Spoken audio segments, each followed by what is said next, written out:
Baik, Assalamualaikum warahmatullahi wabarakatuh. Waalaikumsalam warahmatullahi wabarakatuh.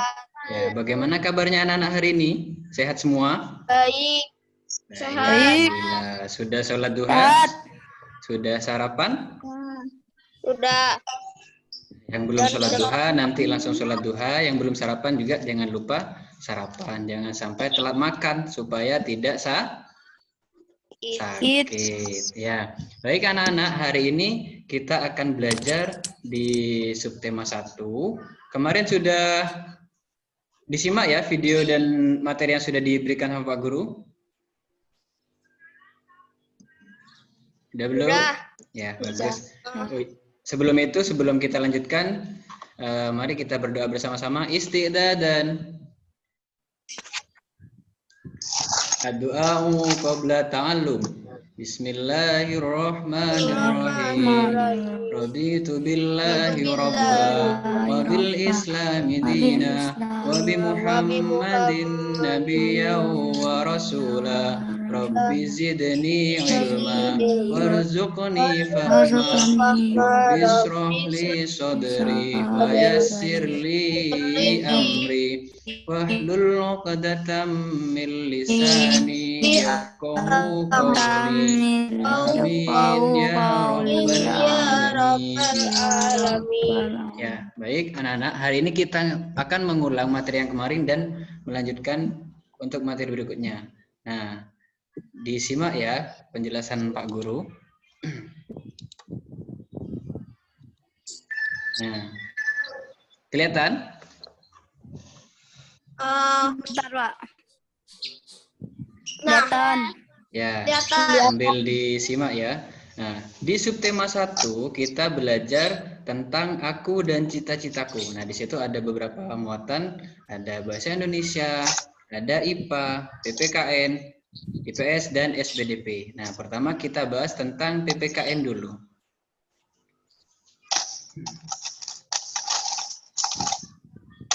Bentar, masih loading. Nah, siapa yang tahu di sini keragaman itu apa? Kelainan. Kelainan? Perbedaan. Perbedaan. Apa lagi? Apa lagi selain perbedaan? Jenis-jenisnya beda. Ya, jenis-jenisnya beda. Nah, secara umum, keragaman adalah suatu kondisi di mana dalam bermasyarakat terdapat banyak adanya perbedaan dalam berbagai bidang. Nah, jadi banyak sekali perbedaan. Nah, kita ini hidup di mana? Di negara apa kita ada? Kita ada di negara apa? Indonesia. Indonesia. Nah, Indonesia merupakan salah satu negara yang banyak sekali keragaman, entah itu dari suku, agama, budaya, apa lagi? Pulau-pulaunya juga banyak sekali. Nah, itu jadi kita juga keragaman ini merupakan suatu kekayaan juga bagi kita. Makanya perlu kita lestarikan dan kita jaga. Paham ya? Jadi kita harus bangga jadi orang Indonesia karena banyak sekali keragaman yang ada. Contoh misalnya suku. Nah, dari satu kelas di kelas 4A itu banyak sekali keragaman suku. Bisa ada yang keturunan dari suku Jawa. Ada yang keturunan dari suku Madura. Ada yang keturunan dari suku Batak misalnya. Nah, jadi banyak sekali keragaman yang ada di negara kita. Nah, itu perlu kita jaga. Jadi bukan malah dijadikan untuk perpecahan.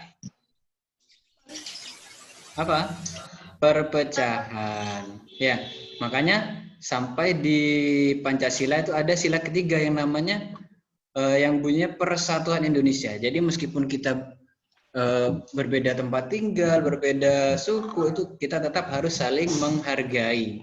Paham ya? Paham. Ya, betul. Paham. Negara kita punya yang namanya semboyan. Siapa yang tahu semboyannya? Singkat sekali. Bhinneka Tunggal Ika. Jadi meskipun berbeda-beda, tetapi tetap satu. Satu itu apa? Tetap berada di bawah negara Indonesia. Jadi satu bangsa, satu tanah air.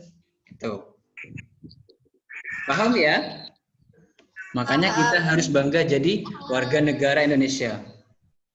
Keragaman itu juga ada berupa keragaman fisik, ada yang keragaman cita-cita, keragaman tempat tinggal, ya, ada yang rambutnya panjang, ada yang rambutnya lurus, ada yang rambutnya keriting, ada yang rambutnya panjang, ada yang rambutnya pendek, ada yang orangnya tinggi, ada yang orangnya pendek, ada yang sedang-sedang. Nah, itu disebut dengan keragaman fisik, keragaman fisik.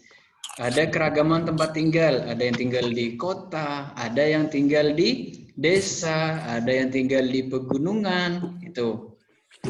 Paham ya? Jadi banyak sekali keragaman yang perlu kita jaga, bukan malah saling menjelekkan. Paham ya? Jadi misalnya ada teman yang berbeda dari kalian, jangan dimusuhi, tapi tetap dirangkul sebagai penduduk Indonesia yang baik. Paham ya?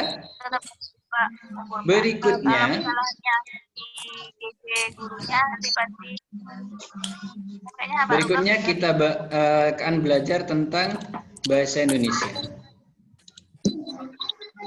Puisi. Siapa yang suka puisi? Aku, Pak. Suka puisi? Hafiz, Pak. Suka. Ya, apa itu puisi? Coba dijelaskan. Siapa yang tahu tentang puisi? Saya cek dulu, saya cek IG-nya kadang sudah masuk semua, Kak. Puisi adalah karya sastra yang berisi curahan perasaan penyair tentang apa yang dirasakan, dilihat dan dipikirkan dengan menggunakan kata-kata. Jadi perasaan seseorang yang dimasukkan dalam suatu kata-kata.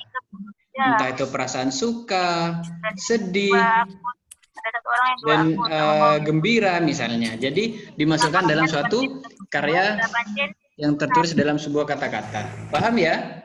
Orang yang menciptakan puisi disebut apa? Penyair. Penyair. Nah, ini sudah Pak Guru tampilkan di sini. Penyair. Orang yang membuat puisi. Yang keluar itu loh, keluar.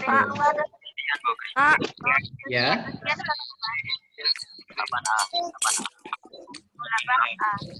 Ya, dilanjutkan. Iya, Pak. Sekarang tentang ciri-ciri puisi. Nah, puisi itu terdiri dari apa saja? Bait dan baris. Bait pada puisi adalah satu kesatuan dalam puisi yang terdiri atas beberapa baris. Jadi dalam satu bait puisi ada beberapa baris. Jadi kalau misalnya ada 2 bait, berarti barisnya lebih banyak lagi. Biasanya setiap bait itu terikat oleh irama dan rima. Makanya kadang bunyinya ada yang sama. Itu ya.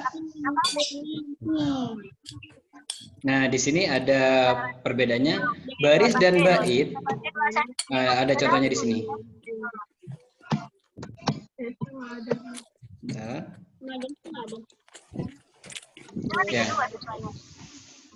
Nah, di sini ada contohnya di sini. Kamu menyebut dirimu orang Toraja, yaitu baris ya. Dia menyebut dirinya orang Papua, aku menyebut diriku orang Madura. Jadi kalau bait lebih dari satu baris. Nah, di sini ada juga tentang irama. Apa itu irama?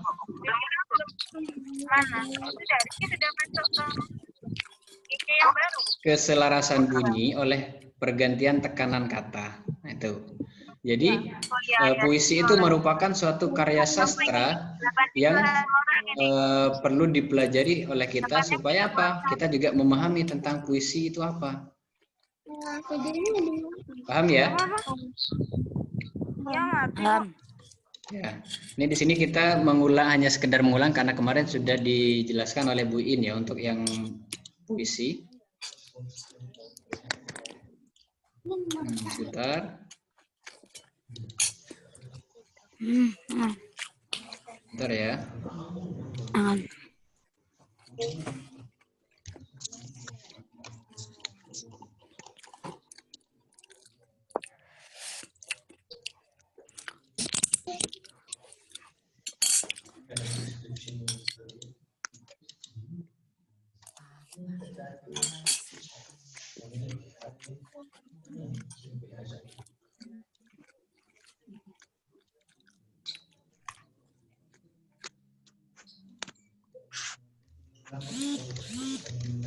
Udah, kita lanjutkan.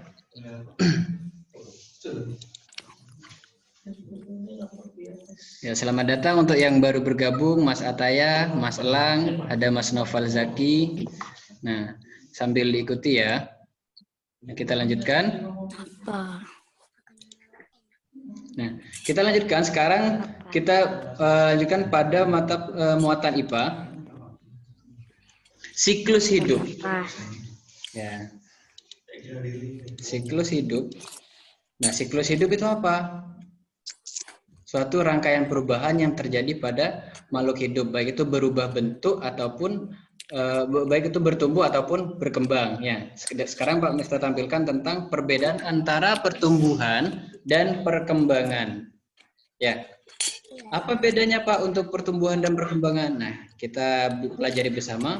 Pertumbuhan adalah perubahan bentuk tubuh karena adanya pertambahan tinggi dan bobot tubuh. Nah, jadi kita kalau misalnya bertambah tinggi, nah beratnya bertambah, itu masuk dalam kategori pertumbuhan. Betul. Nah, jadi perubahan bentuk tubuhnya itu disebut dengan pertumbuhan. Nah, untuk perkembangan yaitu proses pematangan fungsi alat tubuh seperti alat perkembangbiakan, kemampuan gerak, kemampuan berbicara, dan kemampuan berpikir. Maksudnya, dulu ketika anak-anak lahir langsung bisa berbicara apa enggak? Enggak kan, masih nangis dulu kan? Ya. Jadi yang disebut dengan pertumbuhan, yang disebut dengan perkembangan adalah fungsi yang ada pada diri kita itu semakin bertambah. Jadi yang awalnya tidak bisa berbicara, sekarang sudah bisa berbicara. Yang awalnya tidak bisa berjalan, sekarang sudah bisa berjalan. Jadi fungsi pada tubuh kita itu semakin berkembang, itu namanya perkembangan. Jadi yang awalnya tidak bisa berhitung, 1 tambah 1 berapa?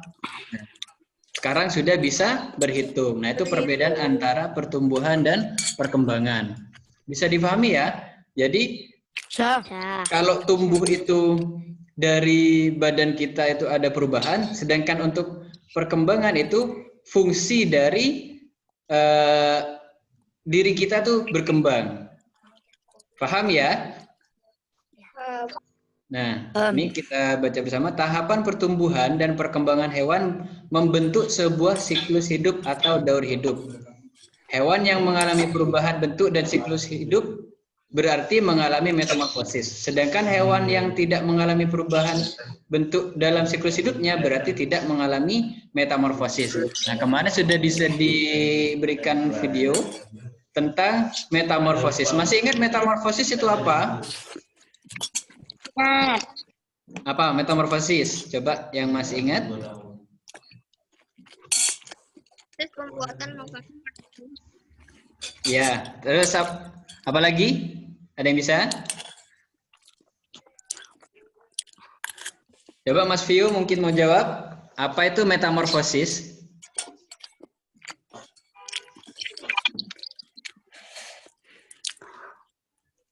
Ya, serangkaian perubahan yang terjadi pada makhluk hidup. Nah, utamanya pada fisiknya. Contoh metamorfosis. Metamorfosis itu ada 2. Ada apa saja? sempurna dan tidak sempurna. Ya, sempurna dan tidak sempurna.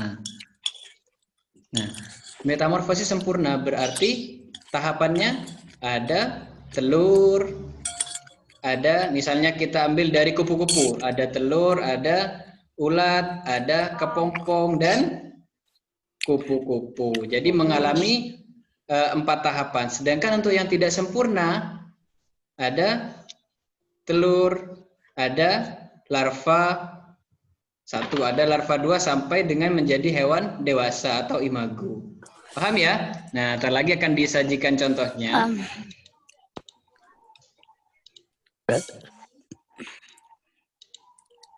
Nah, ini ada contoh dari siklus hidup kupu-kupu dan belalang. Kupu-kupu, nah ini dari kupu-kupu awalnya dari telur. Kemudian telur berubah menjadi ulat. Nah, kemudian setelah mengalami perubahan, kemudian ke kepompong, baru akan menjadi ke kupu-kupu kecil. Nah, kenapa disebut dengan metamorfosis sempurna? Karena mengalami tahap ini dan mengalami perubahan bentuk tubuh. Ulat dan kupu-kupu bentuknya sama enggak? Enggak sama kan ya? Jadi mengalami perubahan bentuk tubuh yang sangat berbeda dari sebelumnya. Sedangkan untuk yang metamorfosis tidak sempurna pada belalang bentuknya hampir sama ya.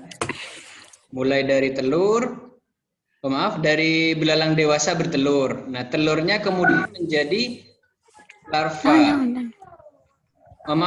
Menjadi nimfa. Kemudian berubah lagi nimfa 1. Nah, ini hanya berubah sedikit saja, dari bentuknya tetap sama, hanya bertambah sayapnya. Kemudian tambah lagi sampai menjadi belalang dewasa. Paham ya?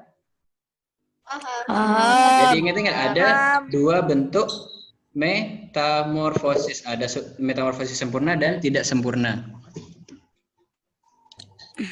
Baik, kita lanjutkan berikutnya untuk yang muatan IPS. Nah, untuk yang materi sebelumnya kan kita sudah mempelajari di beberapa hari kemarin. Sekarang kita lanjutkan di IPS ya. Nah, sekarang kita akan mempelajari sumber daya alam. Sumber daya alam adalah segala sesuatu yang ada di alam dan dapat digunakan untuk memenuhi kebutuhan hidup manusia.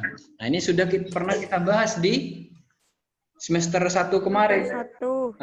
Di sumber energi. Jadi ada sumber daya alam yang dapat diperbarui dan tidak dapat diperbarui. Ya. Nah, ini contoh untuk sumber daya alam yang dapat diperbarui. Ada hasil peternakan, ada hasil perikanan, hasil pertanian, dan masih banyak lagi. Ada air, udara. Kenapa disebut dapat diperbarui, Pak? Karena penggunaannya tidak cepat. Ya, betul, tidak pernah habis, dan meskipun habis masih membutuhkan waktu yang sangat lama. Itu berarti masih ingat di materi semester kemarin ya, bagus. Berikutnya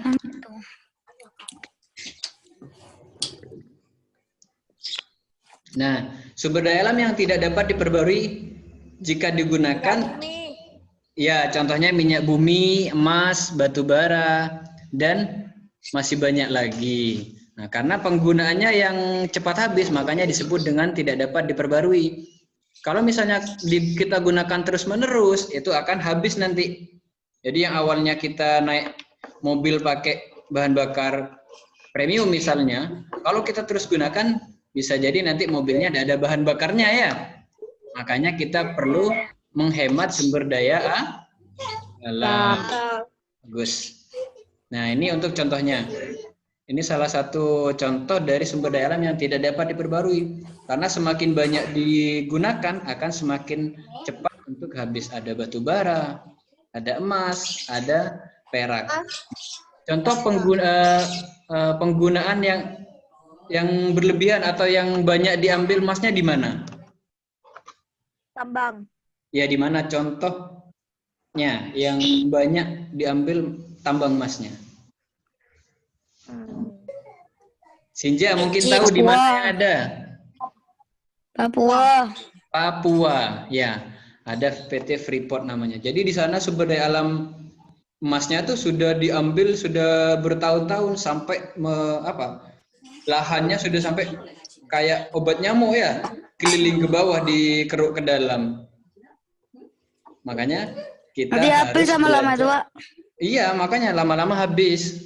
Makanya kita harus melestarikan sumber daya alam yang ada. Hemat. Ya, dihemat, jangan boros. Nah, ini salah Dan satu beramburin contoh nanti, Pak San. sikap yang perlu kita laksanakan. Ini sumber daya alam yang dapat diperbarui, contohnya pohon. Nah, jangan melakukan penebangan liar. Selain menghabiskan sumber daya alam ini, akan apa? Mengakibatkan banjir.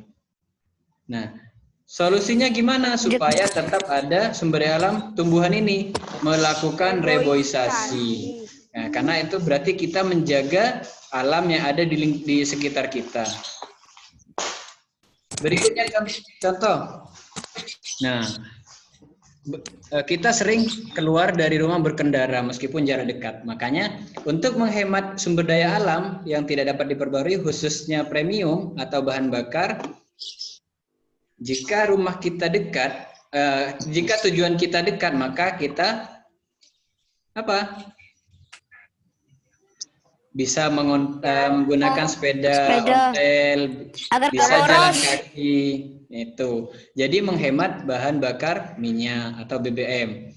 Kalau untuk tujuan dekat kita menggunakan mobil, sedangkan di rumah misalnya ada 3 mobil, jadi satu orang menggunakan mobil, hanya tujuannya dekat, berarti itu sudah tidak menghemat sumber daya alam. Paham ya? Tergantung situasi tapi, Pak. Tergantung situasi. Iya, Pak. Kalau hujan gimana, Pak? Ya, kalau hujan bisa. Tapi kalau misalnya masih memungkinkan untuk tidak menggunakan mobil, bisa menggunakan payung. Kalau jaraknya dekat. Kecuali kalau jaraknya jauh dari alun-alun mau ke Tanggul misalnya. Kalau jalan kaki gimana nanti? Ya. Jember ke Surabaya. Jember ke Surabaya jalan kaki apa nanti? Ya. Capek, Pak. Capek, bisa-bisa langsung pingsan ya. Karena tenaganya sudah dikuras semua. Kalau pakai sepeda motor enggak apa-apa. Dan itu pun sepeda motor juga harus kita hemat. Kalau misalnya masih bisa tidak menggunakan sepeda motor, mending kita tidak menggunakan sepeda motor, bisa dengan sepeda ontel atau jalan kaki. Nah, kendaraan umum yang terbuat dari listrik. Belum ada di Jember masih. Ya. Ada, Pak. Paham ya? Coba, jadi cara menghemat sumber daya alam, paham ya? Paham. Ya. Kan sumber daya alam itu banyak. Nah, misalnya sumber daya alam yang dapat diperbarui dari tumbuhan ada sayur-sayuran. Nah, itu bisa kita manfaatkan untuk apa?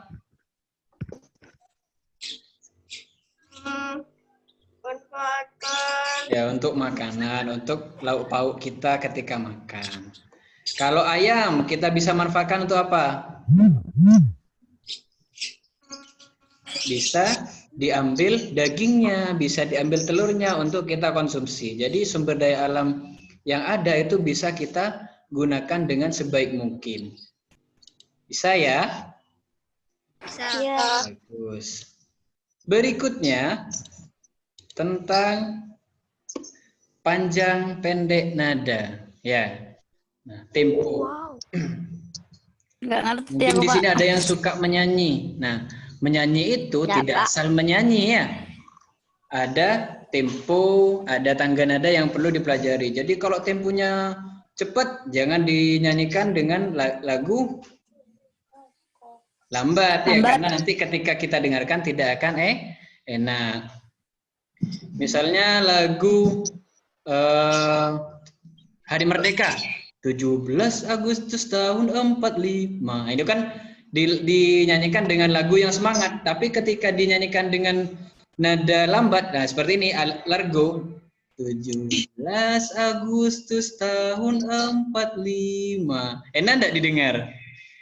Ya. Enggak kan? Makanya jadi harus sesuai dengan tempo yang ada. Nah, ini macam-macam tempo, ada allegro, tempo cepat, ada yang sangat cepat disebut presto, ada juga largo yang lambat. Sangat lambat itu disebut grave, sedang disebut moderato. Nah, Ada seperti orang berbaris atau tegas disebut dengan marsyabu. Nah, itu jadi macam-macam tempo ya.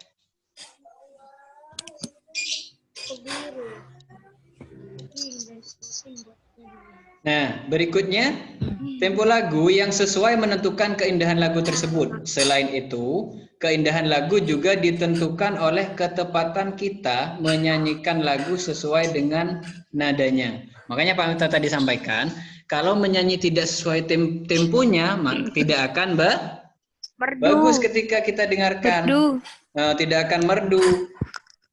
Jadi bobrok. Malah tidak seru ketika didengarkan ya. Paham? Paham. Nah, sekarang Pak Miftah tanya lagi, apa saja yang sudah kita ulas barusan? Tentang sumber daya alam misalnya. Apa aja sumber daya alam? Sumber daya alam. Air, udara, apalagi?